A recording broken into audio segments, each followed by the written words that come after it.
Hello बच्चों, कैसे हैं आप सब।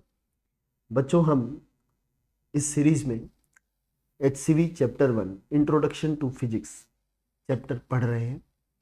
इस चैप्टर में हम अभी तक what is physics, then physics and mathematics, उसके बाद units, who decides the units, इसमें CGPM का क्या रोल है, अलग अलग बॉडीज का क्या रोल है, then fundamental and derived quantities, then SI units, then SI prefix, then definition of base units जिसमें हमने 7 बेसिक यूनिट्स की बात की थी, देन डायमेंशंस तक की पढ़ाई हम कर चुके हैं। डायमेंशन की हमें ज़रूरत क्या थी, क्यों डायमेंशन डिफाइन की गई, इस सब के बारे में चर्चा और एग्जाम्पल 1.1 तक हम डिस्कशन ऑलरेडी कर चुके हैं। आज बच्चों हम अगले सेक्शन 1.6 यूजेस ऑफ डायमेंशन की बात करने वाले हैं। क्या क्या यूजेस डायमेंशनल एनालिसिस के हो सकते हैं, डायमेंशंस हमारी लाइफ में, हमारी फिजिक्स में किस तरह से मदद करेगा, उसकी बात अब हम करने वाले हैं। इसमें पहला सेक्शन है homogeneity of dimensions in an equation. इसका क्या मतलब है, अभी हम उसकी बात शुरू करेंगे। तो देखिएगा बेटा, HCV सर ने यहां पर लिखा, an equation contains several terms which are separated from each other by the symbols of equality, plus or minus. The dimensions of all the terms in an equation must be identical. मतलब अगर a plus B आपको बताया गया कि ये c है, तो HCV sir का कहना है कि bye the principle of homogeneity, dimension of a, dimension of b and dimension of c आपस में बराबर होंगे, तभी हम कहेंगे कि ये इक्वेशन डायमेंशनली सही है। मतलब ये होमोजेनिटी प्रिंसिपल को होल्ड करती है। ये आप तभी कहेंगे जब a, b और c तीनों की डायमेंशन सेम हो।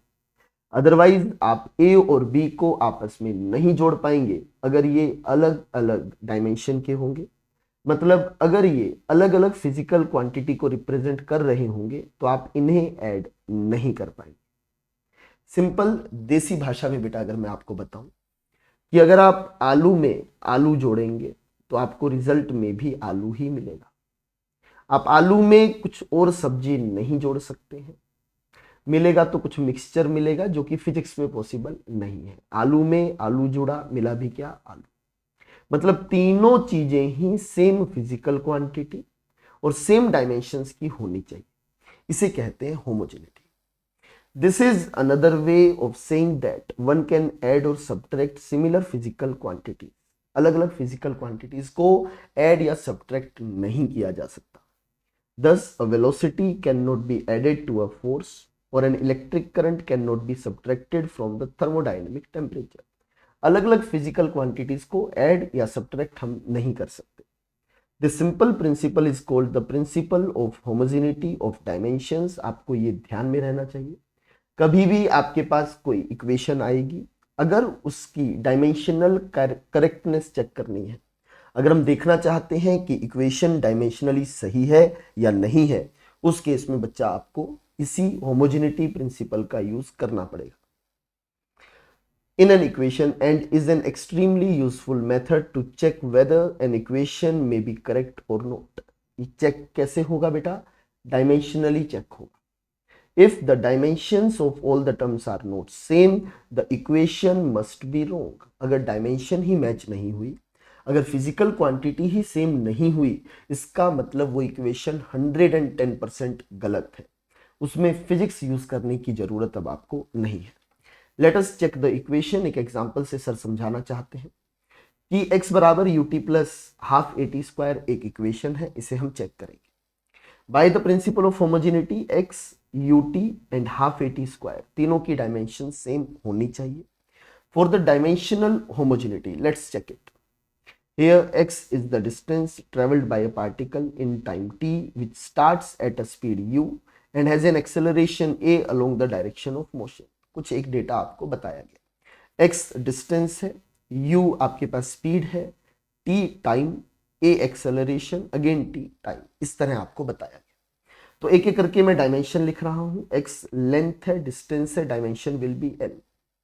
ut, u is velocity into time, so velocity is length upon time, so it will be length। Dimension same आती हुई दिखाई दे रही होगी।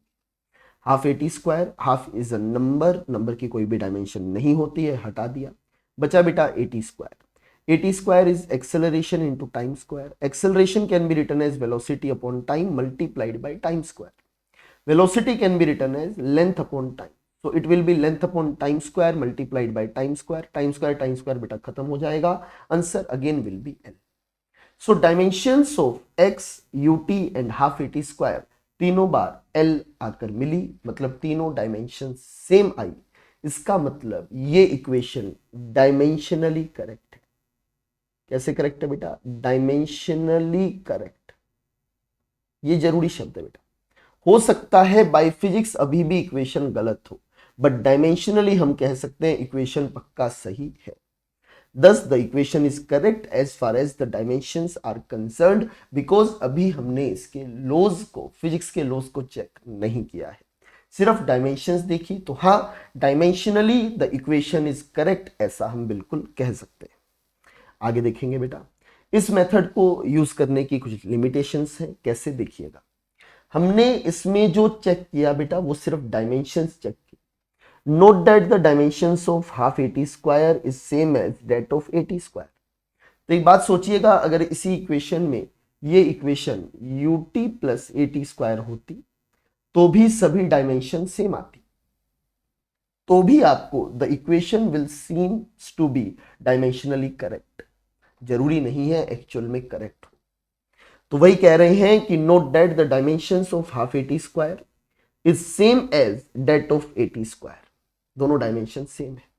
प्योर नंबर्स आर डायमेंशनलेस, ये अलग से आप लिख सकते हैं अगर आप नोट्स बना रहे हैं कि नंबर्स आर डायमेंशनलेस, क्योंकि इन्हें मेजर नहीं किया जाता है, इसलिए इनकी ये किसी फिजिकल क्वांटिटी को रिप्रेजेंट नहीं करते हैं, इसलिए ये डायमेंशनलेस होंगे। Dimension does not depend on the magnitude. Due to this reason the equation x बराबर ut plus half AT square is also dimensionally correct. But physics के अकॉर्डिंग दो इक्वेशन एक साथ सही नहीं हो सकती हैं सिमिलर टाइप की। Thus dimensionally correct equation need not to be actually correct, दोनों में से कोई एक ही सही।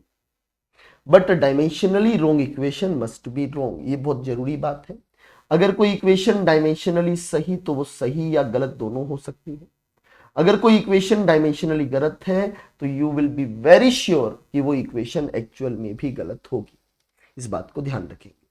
आगे HCV सर यहाँ पर एक एग्जाम्पल देते हैं और एग्जाम्पल के थ्रू समझाने की कोशिश करते हैं कि आपको test dimensionally if the formula t बराबर 2 pi root m by f by x may be correct, where t is the time period, m is mass, f is force and x is distance. तो आइए बेटा इसे हम कोशिश करेंगे solve करने की, देखते हैं। जब इसे सोल्व करने जाएंगे तो बेटा एक तरफ आपको t दिखाई देगा, तो t इज टाइम, टाइम की डायमेंशन विल बी t, ऐसा आप डायरेक्टली लिख सकते हैं, राइट। आगे देखेंगे, यहां पर आपके पास लिखा गया है, यहां देखेंगे root m by F by X. तो dimension of root m by F by X, तो x ऊपर चला जाएगा, f नीचे बचेगा बेटा, इसकी डायमेंशन लिखनी है। तो देखिए बेटा, मास की dimension will be mass, length की dimension will be length l, force की dimension will be M L T minus 2। मैंने कहा था बेटा आप याद कर लें, तो कोशिश कीजिए कि याद हो गई हो आपको। पावर कितनी है बेटा इसकी? 1/2, अंडर रूट है तो पावर 1/2। 2 पाई की डायमेंशन कितनी होगी बेटा? 1, या फिर ये डायमेंशनलेस है तो लिखने की जरूरत नहीं है। तो ध्यान से देखेंगे, अगर यहां पर आप देख सकते हैं एम एल से एम एल खत्म हो जाएगा, it will become T square to the power 1/2, ऐसा लिख सकते हैं, विच विल बिकम टी। तो आप देख सकते हैं लेफ्ट हैंड साइड की डायमेंशन भी T I, right hand side की डायमेंशन भी टी आई। इसका मतलब ये इक्वेशन डायमेंशनली बिल्कुल सही है। हाँ, मैथमेटिकली सही है या नहीं उसके बारे में अभी हम कमेंट नहीं कर सकते, इसकी फिजिक्स सही है या नहीं उस पर अभी हम कमेंट नहीं कर सकते। But yes, this equation is dimensionally correct इसके बारे में आप श्योर हैं? सो सवाल था test dimensionally if the formula may be correct. Yes, it may be correct. अगर डायमेंशनली गलत होता then it must be incorrect. तो अभी डायमेंशनली सही है तो इट मे बी करेक्ट और it may not be correct. तो yes, there is a possibility of it to be correct. उम्मीद करता हूं आप समझ गए होंगे। HCV सर ने इसी बात को जिस तरह लिखा है एक बार वो भी देख लेते हैं बेटा, ध्यान दीजिएगा। The dimension of force is MLT -2, thus the dimension of the right hand side, sir ने वही सोल्व किया। m बाय फोर्स लिखा MLT -2 divide by L, L से L खत्म, M से M खत्म, यहां पर बचेगा T टू द पावर -2, बिल्कुल सही। T टू द पावर -2 ऊपर गया, it will be T square, under root T square will be T। The left hand side is the time period and hence the dimension is T.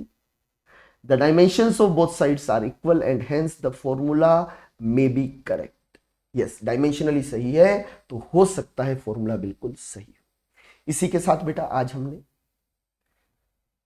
HCV sir द्वारा लिखी गई concept of physics का एक और article समाप्त किया, जिसमें आपने यूजेस ऑफ डायमेंशन में पहला हिस्सा homogeneity of dimensions in an equation इसको कवर किया।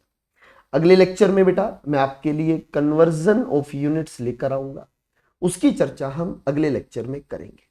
Thank you very much. इसी तरह मन लगाकर पढ़ते रहिए, शिद्दत से पढ़ना बहुत जरूरी है।